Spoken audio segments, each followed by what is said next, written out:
Muito bom dia, me chamo Gustavo Bertanha. Hoje eu quero falar uma coisa aqui para vocês que é sobre sobrecarregar, né? Fazer aquilo que a gente não quer fazer. Fala assim, mas como que a gente vai fazer aquilo que não quer fazer? Isso aí é extremamente simples. Nós fazemos isso inúmeras e inúmeras vezes, né? Para agradar as pessoas, né? Isso é extremamente horrível, porque boa parte do que a gente não faz a menor noção. Como assim não faz a menor noção? Se tratando do inconsciente, né, que a gente é uma caixa que absorve muito conteúdo e fica ali armazenado. Esse dado não existe, mas boa parte disso daqui que a gente faz, né, tem a ver exatamente com o que está guardado ali. Então, uma ação nossa pode ser devido a um comportamento que aconteceu lá atrás. Eu gosto de ir desmistificando e deixando bem simples, bem mastigado para vocês isso daqui, né, para não ficar complexo. Vou exemplificar, né? Eu vou colocar o meu caso. Eu fui campeão paulista de Muay Thai e aí eu vou retroceder isso para vocês. Lá na infância, meu pai, a gente quer agradar o pai, né? Não é só eu, né? Nós temos esse vínculo, né, com a parte masculina de querer agradar o pai, né? Todo mundo, tanto homem quanto mulher. E se você assistir filmes, eu posso até colocar para vocês depois lá. Eu sempre mando isso no story, na verdade, né? Sempre que eu vejo um trecho de algum filme, algum documentário, sempre você vê que a pessoa para dar uma puta de uma ênfase, que fala, eu queria que meu pai estivesse aqui, né? Tem aquela lembrança. Então quando meu pai chegou, eu falei pra ele assim, era uma coisa voltada pra agradar ele ali, né? Eu tava assistindo luta, na época nem usava luva ainda, e eu falei, um dia eu vou fazer isso aqui ainda, né? Queria mostrar pra ele que, ó, isso eu tô falando, né? Eu tô desmistificando, né? Na hora você não para, "Ah, eu vou agradar o meu pai para tal." Você já tem, né, o intuito de fazer isso daí sem ter essa linha de raciocínio. E eu fui tentar agradar ele com aquilo ali, falando, ele falou, e ele me quebrou ali na hora, porque ele chegou ali, ele falou, você é todo magrelo, cara, olha o tamanho desses caras, você nunca vai ficar desse tamanho. Entenda que o comportamento que eu tenho hoje em dia, de não conseguir sair dentro da academia, né? Você vai dizer assim, inúmeras pessoas já passaram por isso e nenhuma delas, ou poucas delas, vivem dentro de uma academia. Isso que você está falando é totalmente defasado. Não é. Não é porque Rogers, o humanista, né, psicólogo, ele falou, cada ser é único. A forma como você absorve, como eu absorvo as coisas, é completamente diferente, né? Uma coisa científica em cima de um estudo psicológico é muito banal, né? Eu posso estar falando a maior besteira do mundo, mas se você parar para analisar, é muito complexo, porque o comportamento várias pessoas fazem semelhante. Porém, cada uma absorve e tem um sentimento por aquilo. Por isso que eu estou falando, como é que você vai ter um estudo científico se você tem que ter, né? Porque um estudo geralmente é feito com uma massa, né? Só que quando você vai ver com cada pessoa, por exemplo, eu vou xingar uma pessoa de um palavrão. Uma não, eu tenho 30 pessoas aqui, cada uma vai absorver de um jeito. Cada uma vai ter um sentimento, cada uma vai voltar lá atrás, né? Você vê que hoje os idosos, se você pegar e falar um palavrão, você falar com ele, talvez ele nem ouça direito. Mas se você falar um palavrão, ele... Por quê? Porque na época dele, de falar palavrão era a coisa mais absurda do mundo. Você vai ver que ele vai entrar em choque. Ou seja, você atingiu um gatilho. Que é um gatilho que é o inconsciente dele, que levou ele lá naquela época que, pelo amor de Deus, falar palavrão era algo que, tipo assim, tomava cintada, tapa na boca, o caralho é quatro.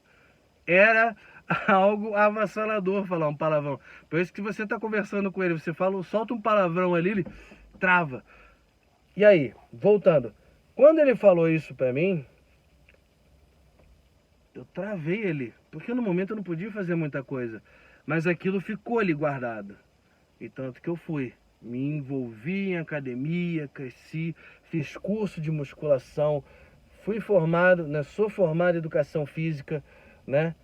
Fui treinar, eu ia em tudo quanto é lugar, treinei dentro de Minotauro com os maiores zicas que vocês possam imaginar. Já troquei porrada lá dentro, né? Eu fui até o Rio de Janeiro para me profissionalizar nisso. Tudo isso era uma coisa no qual eu fazia para agradar ele. E as pessoas falam, por que hoje você não assiste mais luta? Porque hoje eu entendi que não era algo que eu realmente queria. E eu fui me desfazendo daquilo. Só que eu sempre pergunto para as pessoas, é algo ruim? Não é algo bacana que você está fazendo? Entendeu? E eu falo assim, não, a luta era algo muito bom, né? Eu até já fiz um vídeo falando a respeito disso, sobre a importância, filosofia de vida que é a luta, o quanto aquilo ali ensina para você, o quão rico é. Então não foi ruim, né? Na hora foi algo que machucou com toda a certeza do mundo, né? Pode ter certeza que aquilo ali feriu tanto porque a forma como eu absorvi aquilo, eu levei isso adiante. Como inúmeras pessoas poderiam estar ali junto com a mesma linha de pensamento, ouvirem aquilo e não sentirem a mesma coisa e não desenvolverem. Por isso que eu falo, é muito único trabalhar com a cabeça. É de cada um. Então, quando eu estou fazendo mentoria, eu posso falar, né, abranger um público grande, né, e tá falando reflexões. Agora, para trabalhar a fundo, eu tenho que estar ali com a pessoa, né? Ah, em grupo? Não tem como. Tem como você trabalhar alguma coisa básica, mas o específico de cada um é de cada um. Então isso é uma coisa que eu falo, porque às vezes as pessoas se maltratam muito tentando agradar as outras, né? E nem sabem o porquê que elas estão fazendo aquilo. Eu já tive uma cliente, inclusive, a família inteira era médica, a mãe era médica, o pai é médico, a irmã, uma excelente médica. Só que o pai era muito vinculado à irmã. E a outra irmã, a mais nova, foi fazer medicina que não era a praia dela, que não era o mundo dela. Pra quê? Pra ver se o pai se agradava com ela. E não é uma coisa que muda, né? Eu posso falar pra vocês que vai de pessoa para pessoa. Mas eu já cheguei a dialogar esse tipo de coisa já com a minha família, né? Explicar o comportamento para eles, né? E você vê que não tem mudança, porque agora eu vou falar uma coisa para vocês. Como você passou por alguma coisa, eles também passaram.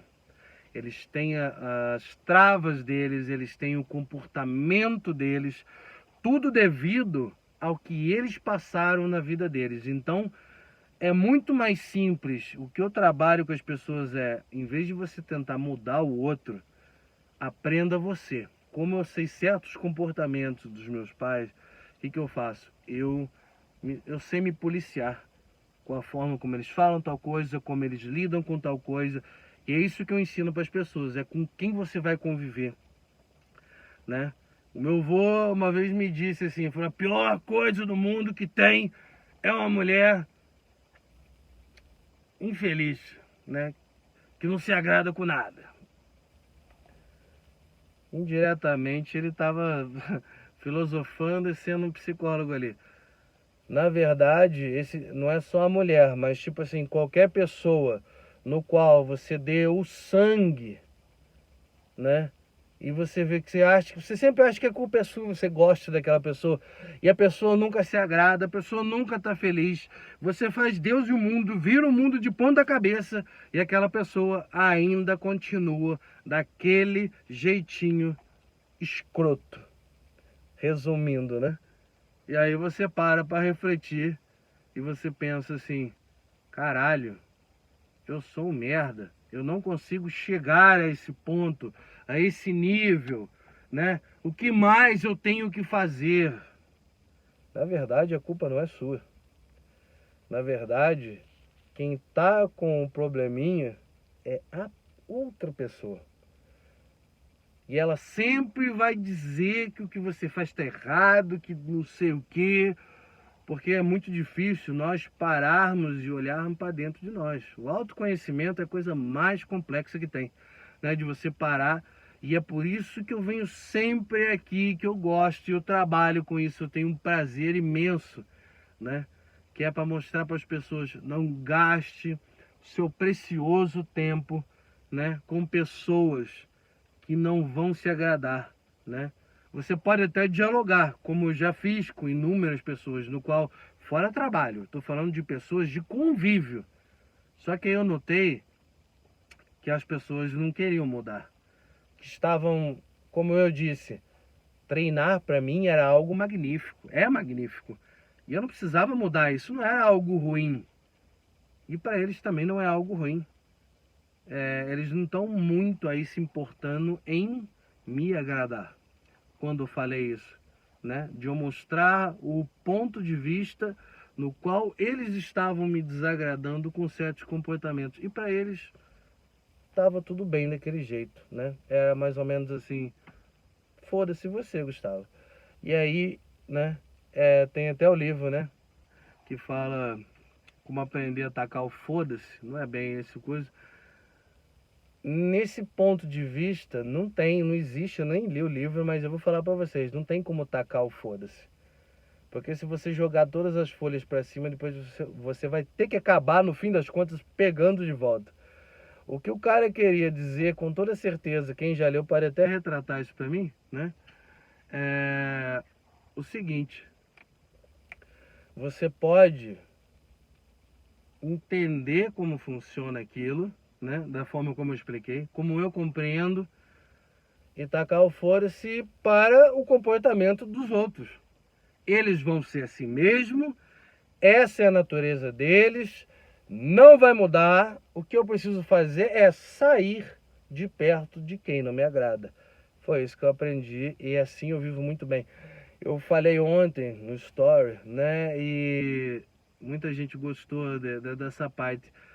O quão magnífico é você ter conhecimento. Cara, o quanto te enobrece, você não tem ideia. Se você acha que ter dinheiro é poder,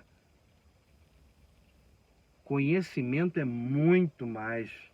Aonde você chega, você vê um comportamento, você sabe lidar com aquilo ali. Você sabe por que aquela pessoa está fazendo aquele tipo de coisa. Você sabe o que aquela pessoa está tentando fazer com você. Você sabe se você está tentando, se estão tentando engabelar você. Ou seja, você está sempre a par de tudo e vendo quem mente para eles mesmos. Você passa a não mentir mais para você. Isso é magnífico. Você não tem ideia do poder que você tem, do quanto você fica irradiante, digamos assim. É muito foda. O conhecimento, isso eu falo, isso é uma coisa de milhões, cara. Você saber, né, tudo que está acontecendo. Ah, então a pessoa começou a falar ali alguma coisa com você e você já está ali. Mas é conclusivo? Não, nada é conclusivo. Mas você tem bases.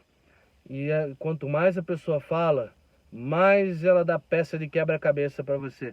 Mais base você tem, mais rico em informação você tem. É conclusivo? Nunca é conclusivo. Mas ali você já tem um nexo. Você já começa a entender aquele tipo de comportamento. Esquece a nomenclatura das coisas. Transtorno de tal, transtorno de não sei do que. Você vê os psicólogos conversando, geralmente quando tem alguma coisa. Vou dar um caso da Suzane Ristoff. 4 psicólogos conversando com um psiquiatra. Cada um dava um diagnóstico. Não sei o que, não sei o que, não sei o que lá. Enquanto você fica perdendo tempo com as coisas, o básico, né, é você ter o conhecimento e você parar e analisar aquele tipo de comportamento. Como que é? Foi uma coisa que eu falei uma vez aqui sobre limítrofe, né? Que as pessoas vieram falando: nossa, depois que você falou isso, né? Eu comecei a notar que tem tal pessoa que faz tal coisa. E já vieram pessoas me falar, nossa, mas todo mundo tem esse transtorno? Eu falo, nossa, é a coisa mais simples do mundo. Vou enfatizar que nem o carioca. Tu não tá ligado o quanto tem de caixa. Tem muito, muito. É a coisa mais simples para acontecer. Não vou entrar, eu tenho vídeo que fala sobre isso. Transtorno de personalidade borderline, quem se interessar, né? Vamos voltar aqui ao enredo aqui. Entenderam o que eu estava dizendo? Eu tento deixar o mais simples possível, né? Porque o conhecimento, na forma de como a gente vai absorver aquilo, às vezes fica muito complexo. A nossa cabeça, quando já vê algo muito complexo, nós mesmos já nos limitamos e, né, nos afastamos daquilo ali. Não, a gente não entende isso. Isso é uma forma de nós nos protegermos para falar assim, você não é burro. Estou usando uma, uma fala chula, né, para explicar, né, porque a gente não quer se sentir com a ausência de conhecimento. A gente não quer. Isso é uma defesa do corpo nosso, que a gente não quer se magoar, não quer se sentir mal, então a gente começa a fazer esse tipo de coisa. Começa, né, se afastar daquilo ali. Não, isso daí é um assunto não interessante, que sabotagem, né? Então temos muitos comportamentos que nós fazemos que a gente não faz a menor ideia, que eu estava explicando o lado inconsciente. E um deles é exatamente esse, né? A gente tentar agradar alguém, né? Que não consegue se agradar porque ela precisa disso. Então é magnífico, você identifica e fala assim, pô, tô fazendo tal coisa, né? Pessoa ingrata, tal. Você tem que compreender. Ah, mas a pessoa ela é assim porque ela passou por tal coisa. Então, né? Problema dela. Não cabe a você ficar batendo a sua cabeça, né? Ficando ali, né? Gastando o seu tempo precioso com aquilo, né? Você pode até dialogar e você vai ver, vai ter resistência. Tem gente que é imune a ótimos conselhos. É imune. Então você faz o quê? Se afasta daquilo ali. Porque aquilo ali vai sugar você, quem acredita em energia. Você vai ver que aquilo ali é um puta de um vampiro. Porque a pessoa tá mal, né? Em vez de ela, tipo, ir trabalhar aquilo, ela deixa você mal. Porque em vez de ela subir, ela tenta arrastar você junto pro mundo dela. Show de bola? Qualquer dúvida que vocês tiverem, vocês me chamem. Sou grato demais, eu amo fazer isso aqui. Todo meu fim de semana eu tiro ali, né, para relaxar e conversar com inúmeras pessoas, né, para adquirir conhecimento. Pode me chamar, fique à vontade, tem aí o endereço do meu Instagram. Um grande abraço, até!